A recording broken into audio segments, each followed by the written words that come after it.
Well, today's book review will be on the Himalayas. It's photographed by yoshikakazu, shirakawa.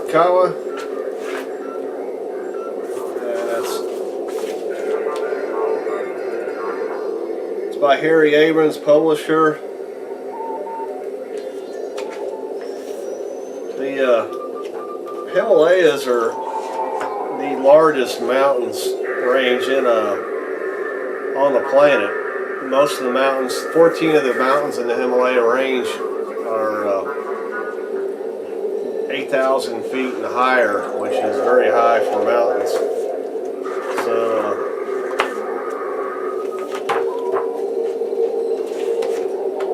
the Himalaya range expands across India, Tibet,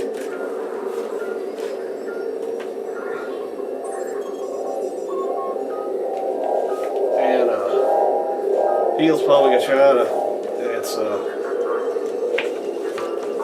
This is part of the picture book series. Everest, here's some interesting statistics. Everest is 8,848 meters. Kanchenjunga is 8,598. Lhotse is 8,501 meters. And Makalu is 8,470. So it's peaks are pretty high as far as the mountain ranges go. A lot of people, if they're going to go hike in mountains, will head to the Himalayan range. And it's got some of the highest peaks out there, and it's some of the older parts of the world. So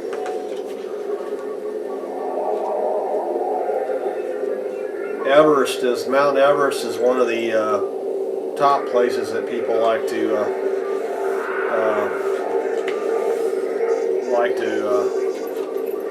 hike up. They've lost people up there. It is a dangerous mountain to hike up. You can see some of the peaks in the range are very steep. If you're studying geology and astrobiology and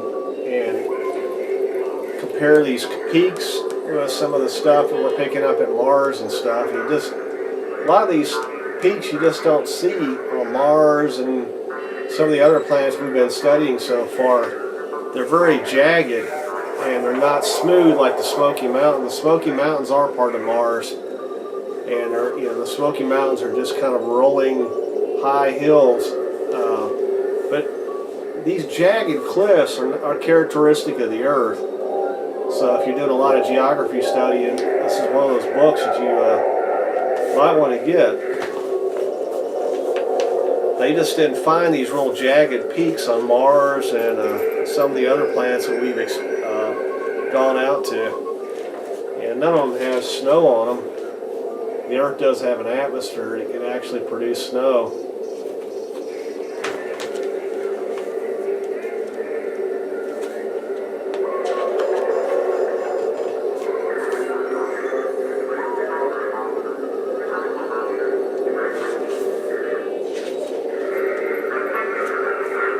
There's a good example. It's I would say almost impossible to climb. You would have to catapult all the way up the mountain. There's no place where you could suspend a rope on top there. You'd have to just, it's pretty barren hike up there. There's no, even the lower points of the valley and stuff, because you can see what the problem is. You have to go there by helicopter, because there's just, all the mountains it's a huge range, and the only way to get there is by helicopter. If you tried to walk it from like Tibet or something like that, you'd have a lot of problems, because you'd have to go over these lower ranges to get to wherever you wanted to do. So helicopter really is the only way to get up there. And you don't want to be, you can see where the clouds are at and where these ranges are suspended to. They just, very high up. It's about the highest point you can in the world you can go in. Here's what the Himalayas look like during the winter. There's really not a whole lot of difference from Antarctica. In fact, if Antarctica was to totally melt off, it would look a lot like the Himalayas.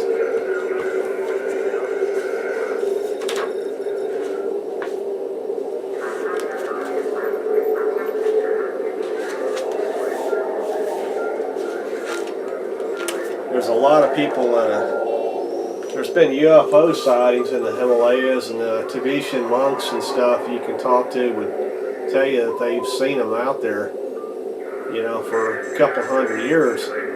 So that's, the Himalayan mountains is one of the places where the UFOs do go to, and we don't know what they're doing up there, if they're just exploring or gathering data or what, you know, but they do sight UFOs out there.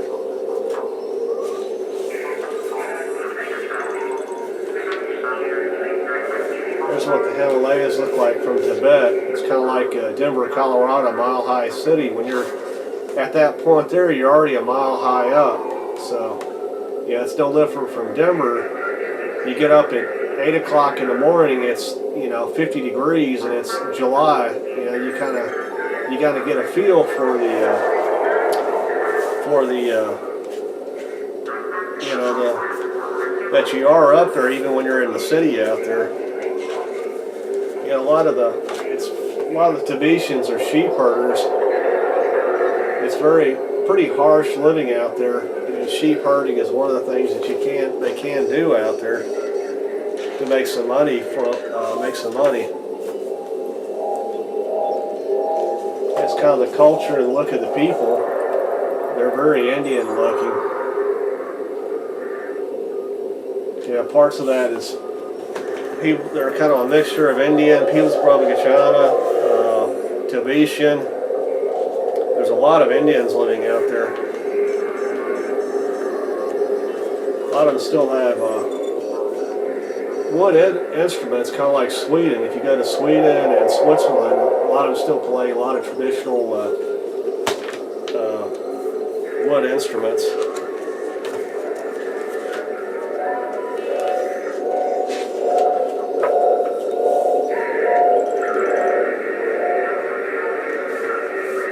These are some hands photos that they put in there to give you a good feel for the terrain out there. You can really get a feel for how jagged and, you know, rough the terrain is out there.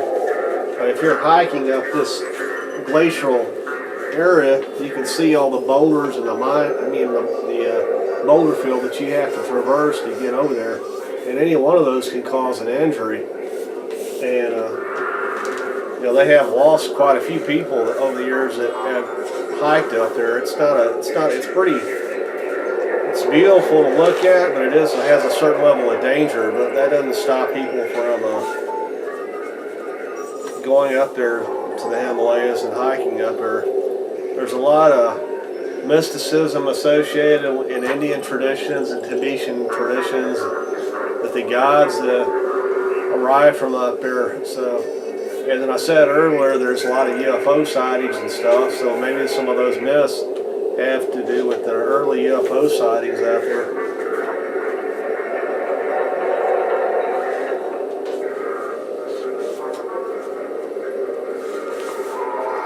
Yeah, as I was telling earlier, you know, you have to kind of like think like ET, and if you're coming to a planet where you know there's inhabitants for the first time, where do you set up base camp at?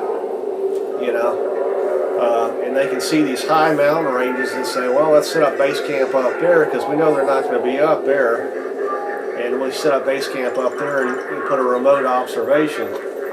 So, you know, when you start thinking in terms of extraterrestrials and stuff, you have to start thinking in terms of why ET would pick that mountain range in the first place if they're just arriving here at the planet, and, you know, kind of establish a base camp up there. You can see what the problem is, the reason why there's not a whole lot of people up there and why they would set up there. I mean, you're talking a huge range of mountains that are over 8,000 meters high. So it's, you know, it's most people. There's just not a whole lot of people out there, and most people approach that by the approach that by helicopter nowadays. You know, it's just there never was a whole lot of people up there living up there. It's just too harsh. So it would give you a reason as the reason why UFOs hit the Himalayas or any kind of extraterrestrial ship in the past would pick that high mountain range to set up a base camp because they know we're not up there.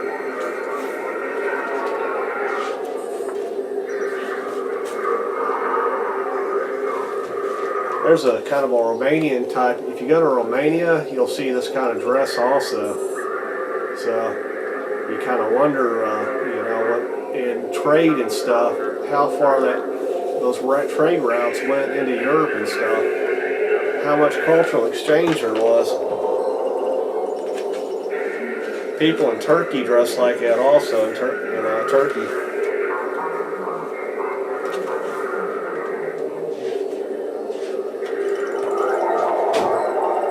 In the back, it's got a good list and kind of a little history of the mountain ranges. So each one of these pictures is labeled and tells a little bit of some information on how high the mountain is, what's a glacier, so you get a little bit of topography, geological information on each picture in the book, so you're not left hanging as far as, you know, what you're looking at. It tells you where the photograph was taken at. It's kind of good bibliography of all the pictures in here.